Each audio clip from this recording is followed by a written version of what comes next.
Chapter 12, Segment 2 begins by discussing how pheromones guide the reproductive behavior of many species. By producing steroids to make gametes, the gonads also inform the brain that the body is ready to mate. Pheromones are a chemical signal that is released outside of the body of an animal and affects other members of the same species, helping to coordinate reproductive activities. It also conveys information between individuals of the same sex. The vomeronasal organ, or the VNO, is a collection of specialized receptor cells near but separate from the olfactory epithelium that detect pheromones and send electrical signals to the accessory bulb in the brain. The accessory bulb in the brain is in the medial amygdala, which is a portion of the amygdala that receives olfactory and pheromonal information, and it depends on circulating sex steroids to maintain a masculine form and function, and it sends axons to the MPOA. Musth is an annual period of heightened aggressiveness and sexual activity in male elephants as dictated by pheromones. The hallmark of human behavior is sexual behavior is diversity. Alfred Kinsey was one of the first to discuss this issue, and he asked about sexual history around in the 1940s and basically found that there was a large diversity of sexual behavior, and there was a lot of shocking revelations that came from this survey of people. William Masters and Virginia Johnson were then able to document the diverse sexuality of humans. They found that the typical response patterns of both females and males have 4 phases, being the increasing, excitement, plateau, orgasm, and resolution.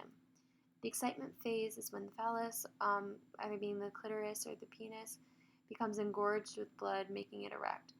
In women, during this excitement phase, they also produce lubrication to assist intromission.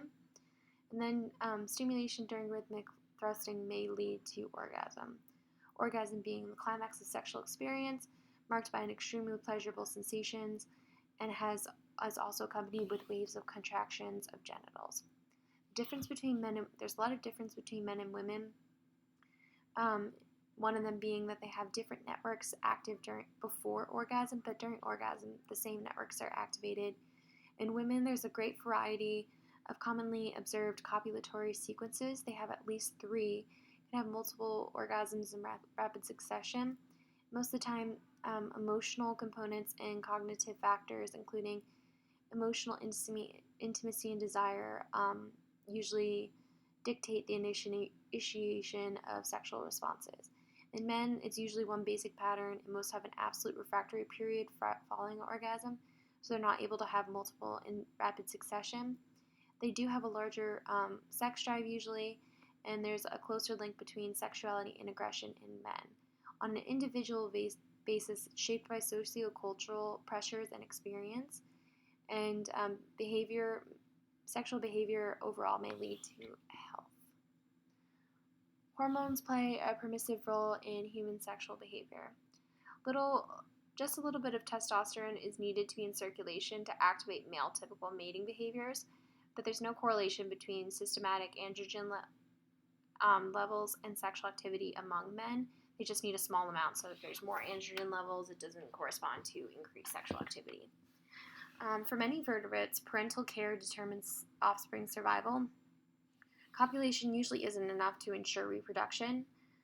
Parental behavior is the behavior of adult animals with the goal of enhancing the well-being of their offspring, often at some cost to the parents. Atricial is referring to animals that are born in an undeveloped state, depend on maternal care as human infants do. They may require both parents' involvement because they're so undeveloped. Precocial are referring to animals that are born in a relatively developed state and are able to survive with relatively little maternal care. Rat mothers show 4 maternal behaviors, including nest building, crouching over pups, retrieving pups, and nursing. Virgin rats start showing maternal behaviors after prolonged exposure to the smell of rat pups, whereas in mother, there's a pattern of hormones during pregnancy that shapes their brain to display maternal behaviors before she's exposed to the pups. Parabiotic is referring to a surgical preparation that joins 2 animals to share a single blood supply.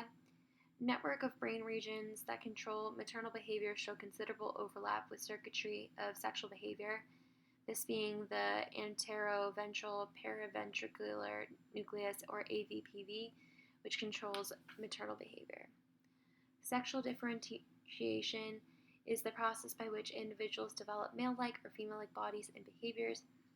The next section is sex determination, and sexual differentiation occur early in development. Sex determination, then, is the process by which the initial decision is made for a fetus to develop as a male or a female.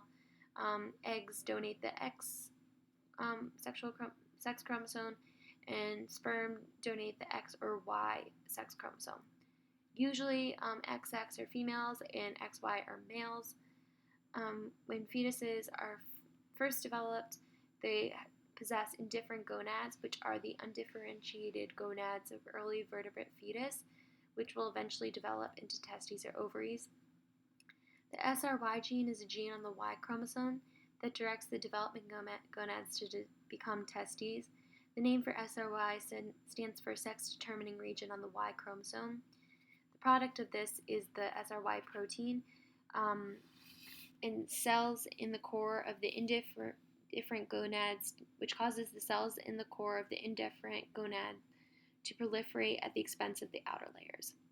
XX individuals don't have the SRY protein produced, so what usually happens is the cells of the outer layers of the gonad proliferate more than those in the inner core, and usually in ovary forms due to this.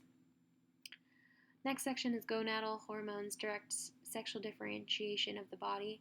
Within mammals, sexual differentiation of the bodies of males and females is a product of hormone secretion. Within the developing testes, they produce several hormones, developing the ovaries whereas in the developing ovaries, they produce little hormone. So if you're exposed to hormones, you usually develop masculine features, and if you're not exposed to hormones, then you usually develop feminine. The early fetus has a genital tubercle, which will usually become the clitoris or the penis, and two ducts which connect indifferent gonads to the outer body wall. These two ducts are the Wolffian ducts, which are a duct system in the embryo that will develop into male structures if the testes are present.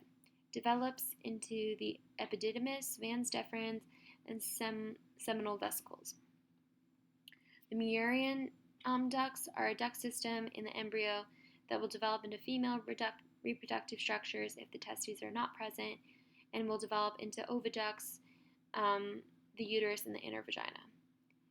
Two testicular secretions drive masculinization, which are testosterone, which develop the Wolffian system for fetal genitalia, and the anti-Mullerian hormone, or AMH, which causes regression of the Mullerian system. The MAH is a protein hormone secreted by the fetal testes that inhibits Mullerian duct development. Dihydrotestosterone, DHT, is the 5-alpha reduced metabolite of testosterone, which is a potent androgen that is principally responsible for the masculinization of the external genitalia in mammalian sexual differentiation. 5-alpha reductase is an enzyme that converts testosterone into dihydrotestosterone, or DHT.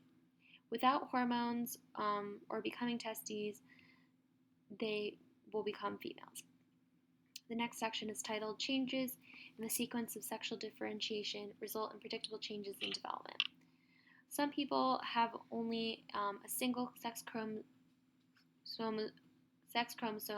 which can only be a single X, which is usually denoted by Turner syndrome, which is a condition seen in the individuals carrying a single X chromosome but no other sex chromosomes. X individuals exposed to androgens in utero may develop masculine features depending on their exposure.